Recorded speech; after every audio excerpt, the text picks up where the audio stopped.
भाई थे, जोगे और भोगे। जोगे धनी था, वैभव और ऐश्वर्य से संपन्न। दूसरी ओर भोगे निर्धन था, परंतु उसका हृदय सरल और संतोषी था। दोनों भाइयों में आपसी प्रेम अवश्य था, लेकिन स्वभाव और जीवन की परिस्थितियां भिन्न थीं। जोगे की पत्नी धन के अभिमान से भरी रहती थी, जबकि भोगे की पत्नी अत्यंत सरल, धर्मनिष्ठ और करुणामयी थी।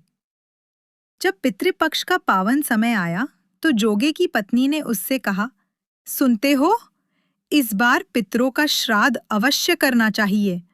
लोग देखेंगे भी, और ये अवसर मेरे मायके वालों को बुलाकर अपनी प्रतिष्ठा दिखाने का भी है।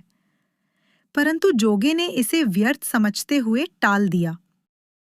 पत्नी ने बार बार समझाया कि ऐसा न करने से लोग निंदा करेंगे। अंततः जोगे ने हाँ कह दी। उसकी पत्नी ने सोचा, इतने बड़े काम में मुझे सहारा चाहिए। इसलिए उसने भोगे की पत्नी को बुलवा भेजा। भोगे की पत्नी सरल मन से सहर्ष आ गई। सुबह सवेरे से ही वह रसोई में जुट गई। उसने अनेक पकवान तैयार किए, सारे काम निपटाए और फिर अपने घर लौट गई, क्योंकि उसे भी अपने पितरों का तर्पण करना था। जोगे की पत्नी ने उसे रोकना चाहा, पर उसने नम्रता से कहा, भाभी, आज तो पितरों का दिन है, मुझे भी अपने पितरों के लिए श्रद्धा करनी है, और वह लौट गई। दोपहर का समय हुआ। पितृलोक से पितर जोगे के घर उतरे, पर क्या देखते हैं, वहां तो उसके ससुराल वाले भोग विलास और दावत में मग्न हैं, पर उनके नाम का अन्न अर्पित तक नहीं हुआ। पितर निराश होकर वहां से चले गए।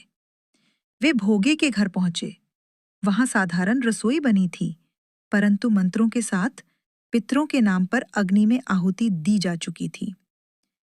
श्रद्धा और भाव से भोगे ने अपना कर्तव्य निभाया था, किंतु निर्धनता के कारण पितरों को भर पेट अन्न ना मिल सका। भूखे प्यासे होकर वे नदी तट पर जा पहुंचे। पितर आपस में दुखी होकर बातें करने लगे। भोगे निर्धन है, पर उसने सच्चे मन से हमारा तर्पण किया है। उनके हृदय में करुणा जागी। वे आपस में नाच नाच कर गाने लगे, भोगे के घर धन हो जाए, भोगे के घर धन हो जाए। उसी समय भोगे के छोटे छोटे बच्चे माँ से भूख की गुहार करने लगे। माँ, हमें बहुत भूख लगी है। माँ ने करुणा से कहा, बेटा, आंगन में हौदी रखी है, जाओ उसे खोलो, जो भी मिले बांट कर खा लेना। बच्चे दौड़े और हौदी खोली तो देखा, वह अनाज और धन से लबालब भरी हुई है। वे हर्ष से चिल्लाते हुए माँ के पास आए और सब बताया। भोगे की पत्नी यह सुनकर स्तब्ध रह गई। उसकी आंखों से आंसू बह निकले। सचमुच पितरों की कृपा से उसका निर्धन घर धन धान्य से भर गया।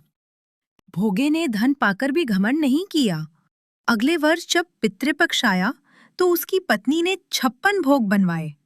ब्राह्मणों को बुलाकर श्रद्धापूर्वक श्राद्ध किया, भजन कराया और दक्षिणा दी।